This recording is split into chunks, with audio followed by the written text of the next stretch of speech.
Hey everybody, it's the Board Game Blogger. Today I'm here to review The Black Pirate.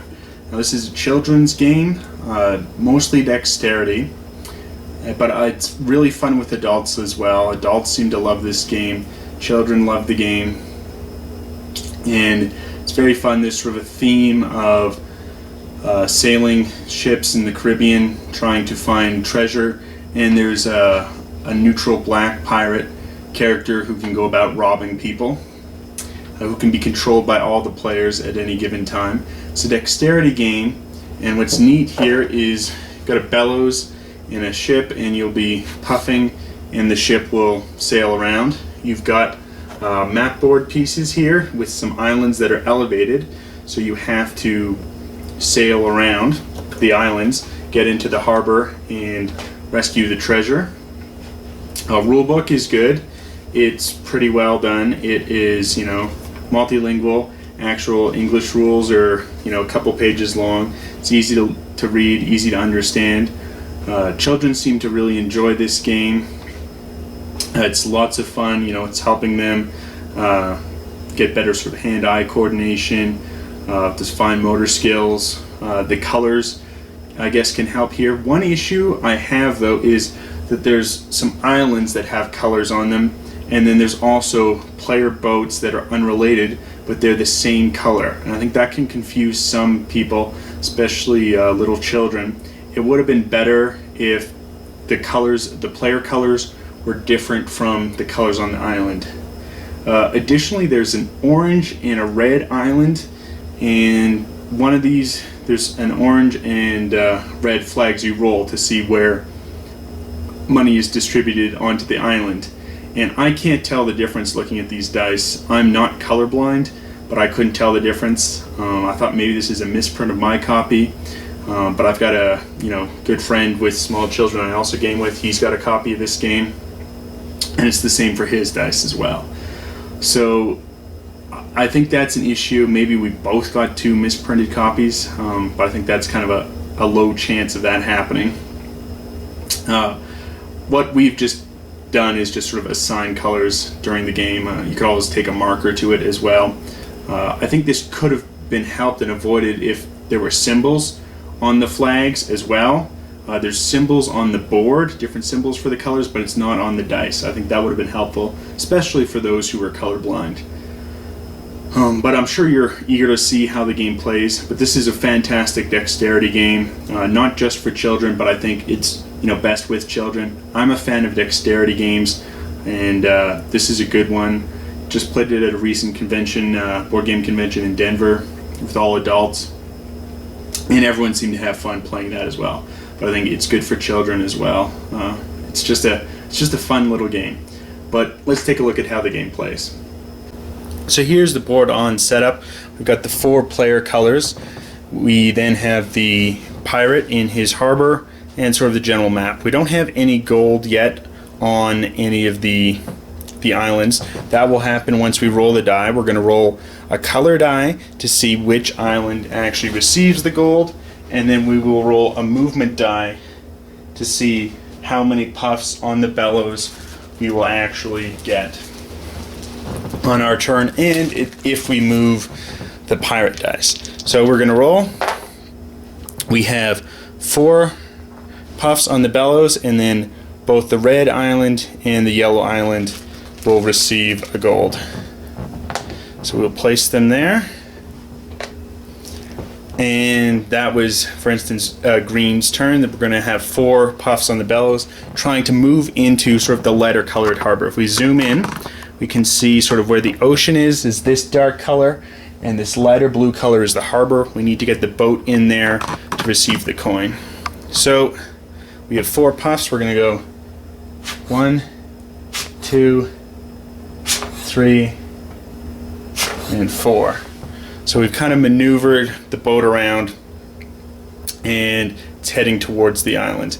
Now, if for any time the boat falls over when you've been hitting it with the bellows, you're going to reset it here at the start. We'll now go to the red player's turn, and they have a purple, an orange, and 4 puffs. So this will continue. There's going to be gold distributed onto the islands. Once all of the gold has been distributed and actually obtained by players, that's when the game will end. But let's just keep playing a little bit more here.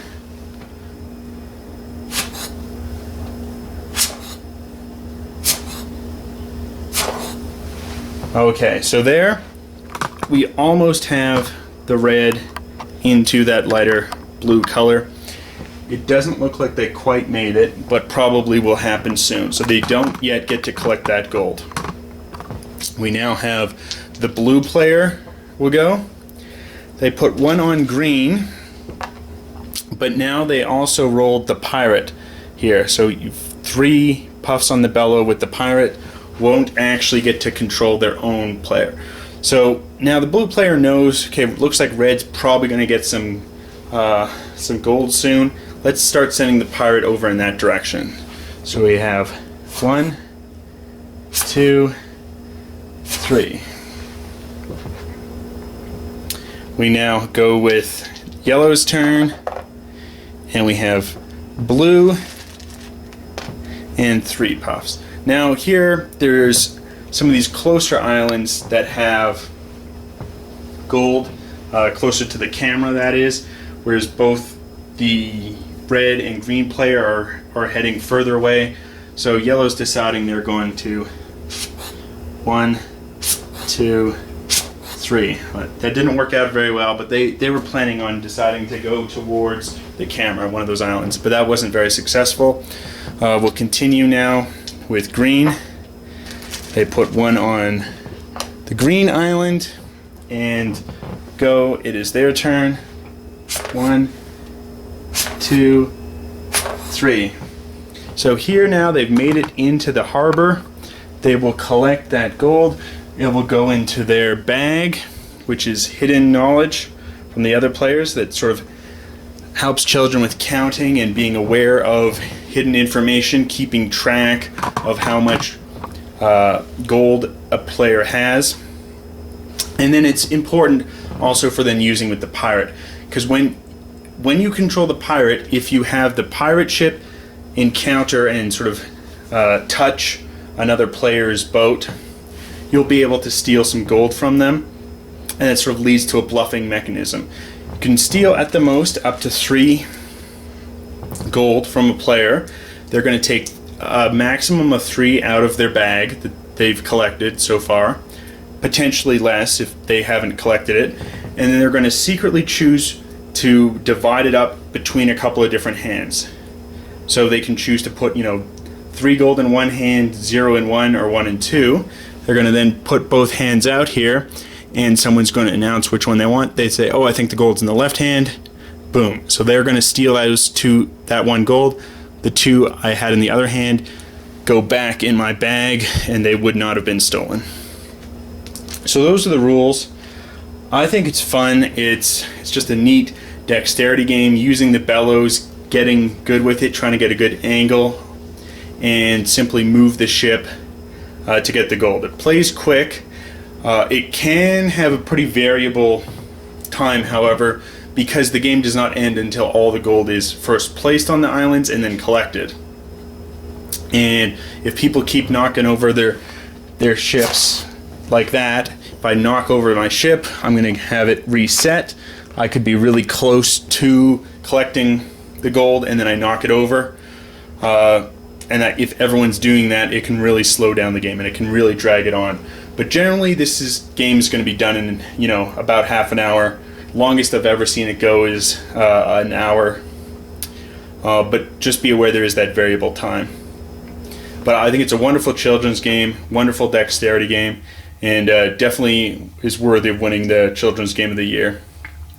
Till next time, I'm the Board Game Blogger.